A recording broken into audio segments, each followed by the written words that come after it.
महोबा में एक घर के कोने में एक बुजुर्ग और उसकी बेटी कुछ इस अवस्था में मिले कि देखने के बाद किसी को यह भरोसा ही नहीं हो रहा था कि शायद इंसान इस तरीके का भी हो सकता है। उनकी बेटी जिसका नाम रश्मि, उम्र करीब 27 से 28 साल के आसपास, कटे हुए बाल थे और वो मात्र बची थी एक कंकाल। शरीर पर मांस के नामो निशान नहीं पाए गए। वहीं दूसरा बुजुर्ग जिनकी उम्र करीब 80 साल के आसपास बताई जा रही है, वे एकदम से कंकाल हुए पड़े और मौत की नींद में सो चुके थे। कमरे से जब उनके शव को बरामद किया गया, उस वक्त देखने वालों की भीड़ लगातार बढ़ती जा रही थी। सबको खबर मिल चुकी थी कि ओम प्रकाश, जो एक रिटायर रेलवे कर्मचारी थे, क्लर्क की पोस्ट पर तैनात थे, उनकी मौत हो गई है और करीब 5 साल बाद उनको दुनिया के सामने फिर से देखा गया।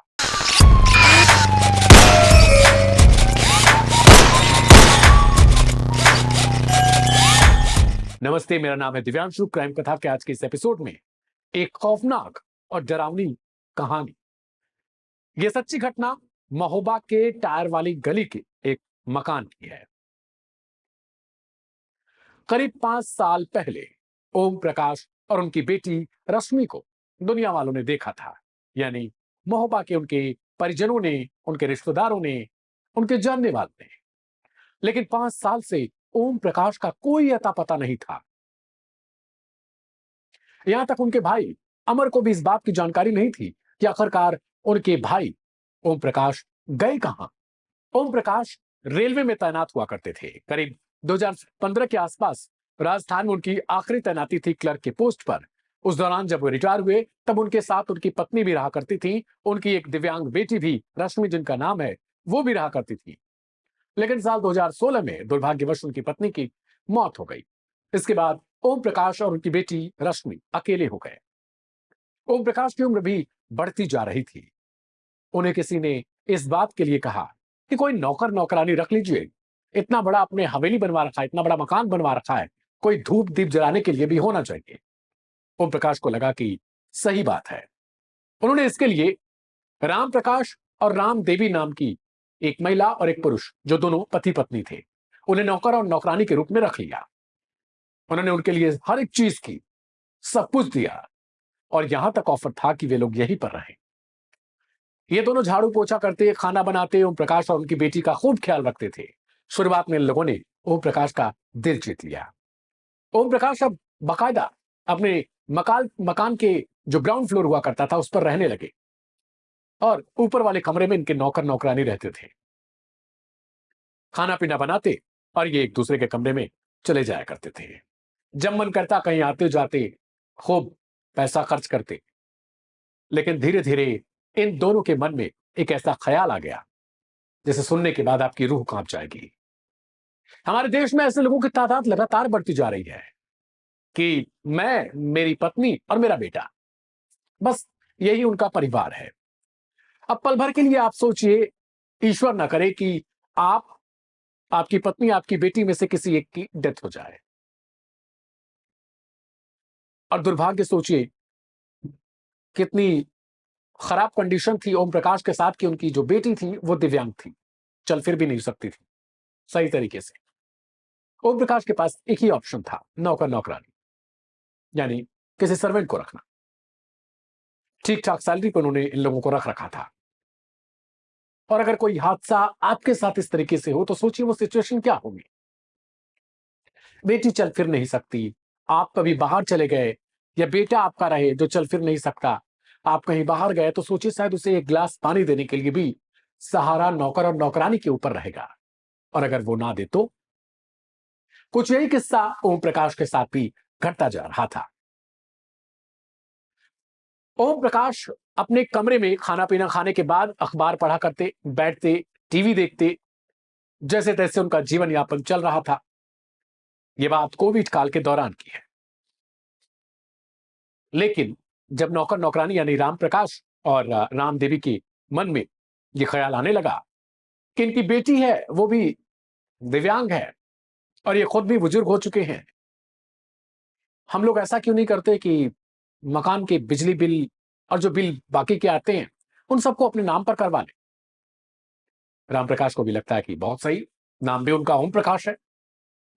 उसने अच्छे से अपने मालिक को पाठ पढ़ाया और उसके बाद सारे बिल अपने नाम करवा लिए। अब बिजली बिल से लेके हर एक चीज राम प्रकाश के नाम पर आने लगा, क्योंकि वही बिजली बिल जमा करने के लिए भी जाता था, मार्केट भी वही जाता था, हर एक चीज अब उसी को लानी थी, करनी थी। तो सबसे अच्छा ओम प्रकाश को भी लगा कि नौकर अच्छा है, विश्वास के लायक है, पति पत्नी दोनों बहुत बढ़िया है, इन्हीं के नाम पे कर देते हैं। अब करते करते जब राम प्रकाश के मन में और लालच बढ़ता गया तो उसने पूरे बैंक जमा पूंजी, ओम प्रकाश के जीवन भर की कमाई जिसे आप कह सकते हैं, उनका मकान, उनकी जमीन, सबको अपने नाम कराने के लिए एक चाल शुरू कर दी। उसने एक दिन ओम प्रकाश और उनकी बेटी रश्मि को ग्राउंड फ्लोर पर ही कमरे में बंद कर दिया। अब आपके मन में सवाल होगा कि 5 साल तक कैसे किसी को कैद करके रखा जा सकता था। इसके लिए भी बाकायदा आरोप के मुताबिक राम प्रकाश ने जुगाड़ कर रखा था। जब ओम प्रकाश के कोई जानने वाले आते, उनके भाई आते या कोई और आता, तो ये बोल देता कि नीचे वाले कमरे में ताला लगा है, मालिक और उनकी बेटी अपने बेटी को लेकर वो कहीं घूमने चले गए हैं और रात में खत्म हो गए हैं। और हमारे परिचित की बिलवई चुंगी में राजू महाराज रहते हैं, उनके दामाद इनके बगल में रहते, हमारे बड़े भाई सबको, उनको तुम बता रहे हो कि बाबूजी खत्म हो गए, और हमको सवेरे 6 बजे बता रहे हो कि बाबूजी की बोली नहीं निकल रही, आंख ही खुल रही, हाथ पांव चल रहे। कैसे हमसे झूठा क्यों बताया जा रहा? कैसे रखते थे आपके भाई को और बच्ची को, भतीजी को? ये अपना ऊपर कमरा बनवा लिया था, वहाँ अपना खाना पीना करते थे, सफाई करते थे। इनके कमरे में जाते थे, ऐसे हाथ मारते तो ढेर सारी धूल निकलती थी। बच्ची की स्थिति ये थी, कहते हैं कपड़ा फाड़ती थी। 2 साल हमारे यहाँ रही, कभी कपड़े नहीं फाड़े, 4-4 5-5 रोटी खा जाती थी। कैसे रखते थे नग्न अवस्था में। वीडियो बनी है, वीडियो रखी है, 10 वीडियो रखी है, एक नहीं 10-10 रखी है। ये कौन थे जो खत्म हो मेरे गए? जेठ थे। कैसे खत्म हो गए, क्या हो गया? इन लोगों ने भूखा प्यासा रखा है भैया इनको, और कैद रखते थे ना, हम लोगों को मिलने दिया जाता था, ताला लगा के दिन भर गायब रहती थी। हम लोगों ने बहुत कोशिश की इनके घर में आने जाने की, तो कहती थी कि मैं बाहर हूँ, मैं चरखारी में हूँ, और शाम को आना, सुबह आना। हम लोग कई बार गए और मिलने बगैर ही हम घर वापस आ जाते थे। ऐसे ऐसे करके उसने सबको ये पट्टी पड़ा दी कि वो घूमने गए हैं, कहीं चले गए हैं, अभी इधर गए हैं, उधर गए हैं। अब धीरे धीरे क्या था कि जो इसके ओम प्रकाश यानी जो मृतक हैं और उनकी जो बेटी हैं, इनके जानने वाले लोगों को लगने लगा कि ओम प्रकाश शायद अब ऐसी जिंदगी जी रहे हैं वो कि अब किसी से संपर्क ही नहीं रखना चाहते। लोगों ने ये भी छोड़ दिया उम्मीद कि अब वो मिलेंगे। 5 साल का दिन बीत चुका था, 5 साल बीत चुके थे, सोचिए। और अब अचानक से ओम प्रकाश की तबीयत बिगड़ती है, क्योंकि कंकाल बन चुके थे, शरीर पर मांस की मतलब लोथड़ा नहीं था। आप ये सोचिए, आप अपने दिमाग से सोचिए कि किस तरीके के वो रहे होंगे। उनकी मौत हो गई। अब नौकर के लिए सबसे बड़ी बात कि वो करता क्या।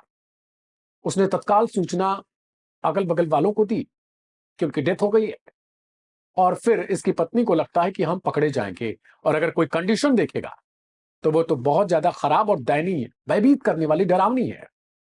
साथ में उनकी बेटी के लिए भी पूछताछ होगा, अगर उसे कहीं छुपा भी देते, वो जिंदा है अभी, सिर्फ सांसें चल रही थी उसकी। मतलब अगर वो कोई तेजी के साथ अगर आप फैन की स्पीड बढ़ा देना तो शायद उनकी बेटी हिलने डुलने लगती। मतलब इस तरीके से मांस नहीं था शरीर पर, कंकाल बन चुकी थी। इन डर की वजह से कुछ घर से ये लेते होते हैं रुपए पैसे, और तत्काल अपनी बीवी के साथ फरार हो जाता है।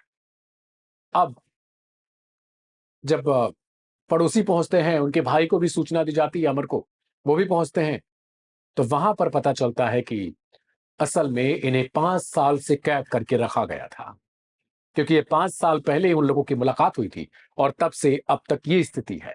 भूख, प्रताड़ना और न जाने क्या क्या, ये बंद कमरे में डांटते फटकारते रहे होंगे, गाली गलौज करते रहे होंगे। तो ये सब कुछ जब कहानी खुलती है तो नौकर और नौकरानी के बारे में पता लगाया जाता है, तो पता चलता है कि भाई वो तो फरार हो चुके हैं। अब क्या होगा? पुलिस को सूचना भेजी जाती है। बेटी, जिसको लेकर अब कहा जा रहा है कि अब बचना करीब करीब नामुमकिन है, और उनके पिता जिनकी मौत हो गई, उनके शव को पोस्टमार्टम के लिए भेजा जाता है। पोस्टमार्टम रिपोर्ट में जो खुलासा होता है उसके मुताबिक लंग्स डिसीज हो चुके हैं, यानी बीमारी, इसके अलावा काफी दिनों से इन्हें भूखा रखा गया था, प्रताड़ित किया गया होगा और इस तरीके के कुछ हालात बने होंगे जिसकी वजह से इनकी मौत हो गई। अब बेटी, ईश्वर जाने कि उनके साथ क्या होगा, लेकिन लोग अब यही सोच रहे हैं कि क्या नौकर नौकरानी इस तरीके से रखे जा सकते हैं जब आपके पास परिवार का ही कोई ना हो। सुनिए पुलिस क्या कुछ कह रही है। अवगत कराना है कि कोतवाली नगर क्षेत्र के हिंद टायर वाली गली में एक व्यक्ति की आज मृत्यु की सूचना प्राप्त हुई। सूचना प्राप्त होती स्थानीय पुलिस ने मौके पर जाकर के मृतक व्यक्ति का पोस्टमार्टम कराया। पोस्टमार्टम में जो कॉज ऑफ डेथ है वो क्रॉनिक लंग डिसीज आया है। साथ ही उनकी पुत्री जो मानसिक रूप से विक्षिप्त बताई जा रही है वो भी काफी कमजोर अवस्था में मिली है। प्रकरण में परिजनों ने नौकर नौकरानी पर आरोप लगाया है। उनके द्वारा लगाए गए सभी आरोपों की जांच हो रही है, किंतु इस प्रकरण में प्रारंभिक रूप से तथ्य प्रकाश में आया है कि जो मृतक है उन्होंने 8-9 साल से अपनी देखभाल करने के कारण अपने घर की रजिस्टर्ड विल नौकर की पत्नी के नाम पर कर रखी है। इसके अतिरिक्त परिजनों ने भी कभी इसके पूर्व में कोई शिकायत पुलिस में नहीं दर्ज कराई, न ही उनकी ओर से मृतक और उसकी पुत्री की देखभाल का कोई प्रयास किया गया है। फिर भी परिजनों के सभी आरोपों की गहनता से जांच कराई जा रही है। जो भी तथ्य प्रकाश में आएंगे उनके अनुसार कार्रवाई की जाएगी। पुलिस को आपने सुना। अब क्राइम कथा के अंतिम लाइनों में मैं आप सबसे एक गुजारिश करूंगा, कभी भी अपने परिवार से इतना मत कट जाइएगा कि आपको भी ओम प्रकाश जैसी प्रताड़ना झेलनी पड़े। खुदा न खास्ता अगर आपके साथ भी कुछ ऐसा होता है तो सोचिए कि ना आपके पास परिवार है, ना आपके पास बेटी, ना आपके पास वो पैसा जिसे आप जीवन भर कमाते रहे, लेकिन जीवन के अंतिम क्षणों में आपको पानी देने वाला कोई नहीं बचा। आपको नौकर नौकरानी के भरोसे रहना पड़े और वो आपके साथ किसी ऐसी तरीके की घटनाओं को अंजाम दे। मेरे ये वक्तव्य किसी की भावनाओं को ठेस पहुंचाना नहीं, सिर्फ आपको जागरूक करना है। आज 31 दिसंबर भी है और ये 2025 का आखिरी दिन भी है। आप सबके लिए 2026 मंगलमय हो। आने वाला दिन आप सबके जीवन में खुशियां भरे। इसी तरीके से आप क्राइम कथा को देखते रहिए। लाइव हिंदुस्तान को अपना ढेर सारा प्यार देते रहिए, क्योंकि यहां मिलती है आपको सच्ची और सटीक खबर। मेरा नाम है दिव्यांशु। शुभ रात्रि। अपना अपनों का बहुत ख्याल रखिएगा। नमस्ते। Happy new year.